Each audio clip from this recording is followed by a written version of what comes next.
आप सभी का एक बार फिर से स्वागत है मेरा YouTube चैनल अभ्यास.com पर। आइए आज देखते हैं 10वीं कक्षा का पहला चैप्टर वास्तविक संख्या के प्रश्नावली 1.1 के क्वेश्चन नंबर फर्स्ट का सेकेंड और थर्ड। इससे पहले वाले वीडियो में हमने यूक्लिड विभाजन एल्गोरिथम पर चर्चा किया और उसका क्वेश्चन नंबर फर्स्ट सॉल्व कर दिए हैं।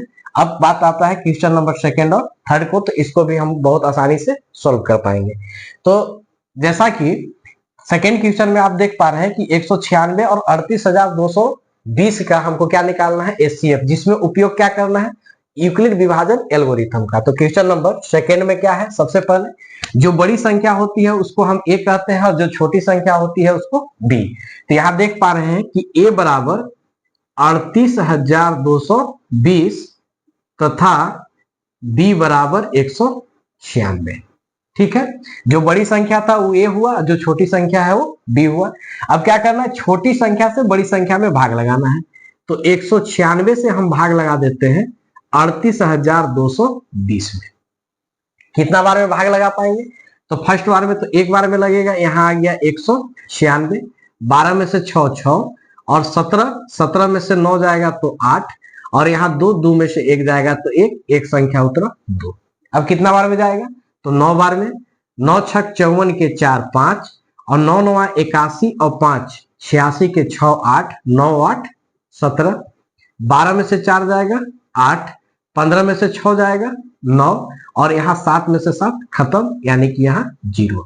अगला अब कितना बार में जाएगा, तो यहाँ पे 5 बार में देखते हैं। 6 पचे 30, 9 पचे 45 और 3 48 और 5 ऊंचा 9, यानी कि यहाँ बचा 0। तो आप देख पा रहे हैं कि 196 से 38,220 पूर्ण रूप से विभाजित हो गया। कितना बार में, 195 बार में। लेकिन इसको हमको लिखना है यूक्लिड विभाजन एल्गोरिथम से। तो यहां लिख लेंगे कि यूक्लिड विभाजन एल्गोरिथम से क्या लिखेंगे, यूक्लिड विभाजन एल्गोरिथम क्या है, तो ए बराबर बी क्यू प्लस आर। ठीक है, तो ए के जगह पर यहां लिखेंगे 38,220 बराबर किससे भाग दिए हैं हम, 196 गुना कितना बार में लगा, 195 बार में, और शेषफल क्या आ गया, 0। तो यह प्रक्रिया तब तक की जाती है जब तक कि आर का मान 0 हो जाए। तो आर का मान एक ही स्टेप में इसका 0 हो गया। तो यहां पे लिख देंगे कि अतः एचसीएफ बराबर कितना होगा, तो जो इसका बी का मान होता है, बी का मान कितना है 196, यही इसका आंसर होगा। ठीक है, अब बात करते हैं क्वेश्चन नंबर 3 का। तो क्वेश्चन नंबर 3 में यहां भी दो संख्या दिया हुआ है। पहला है 867 और दूसरा संख्या है 255। तो सबसे पहले क्या करना है, बड़ी संख्या को ए और छोटी संख्या को बी। तो आप देख पा रहे हैं कि ए बराबर 867 चूंकि ये बड़ी संख्या है, तथा बी बराबर 255। बी बराबर 255। अब क्या करना है, छोटी संख्या से बड़ी संख्या में भाग लगाना है। तो 255 से हम भाग लगा देंगे 867 में। ठीक है, कितना बार में भाग लगेगा, फर्स्ट स्टेप में देखें, अगर हम 4 बार में करके देखते हैं तो 4 में हमें 5 के 20, 5 के 20 और 2 22, 4 दूना 8 और 2 10, ज्यादा हो जाएगा। तो 3 बार करके देख लीजिए, 3 बार में कितना आएगा, तो 3 बार में होगा 5 तिया 15, 5 तिया 15 और 1 16, 3 दूना 6 1 7। ठीक है, अब घटाते हैं, 7 में से 5 जाएगा तो 2, 6 में से 6 जाएगा 0 और 8 में से 7 जाएगा तो 1। अब यहाँ क्या बचा, 102, जो कि आपका 255 से छोटा है। तो इसके एक एक स्टेप लिखने के लिए यहाँ पे हम लिख लेते हैं यूक्लिड विभाजन एल्गोरिथम से। यूक्लिड विभाजन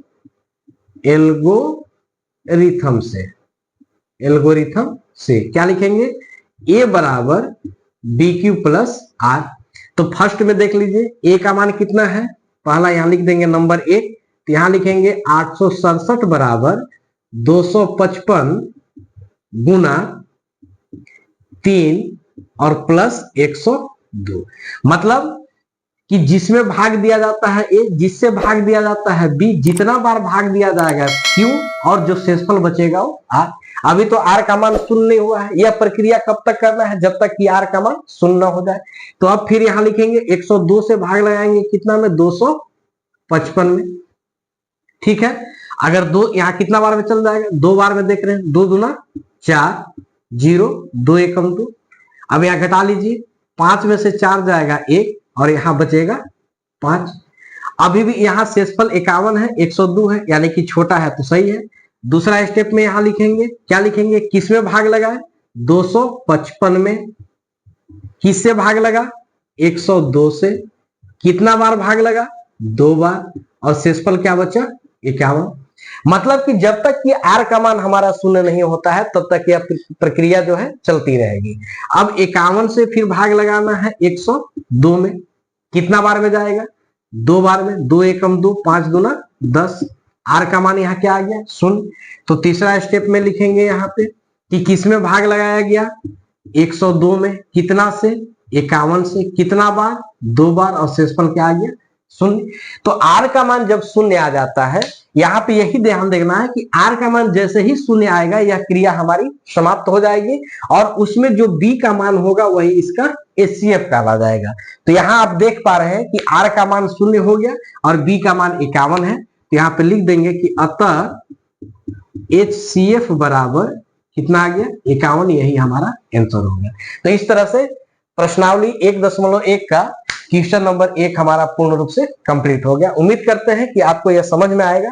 फिर मिलते हैं अगले वीडियो में, तब तक के लिए धन्यवाद।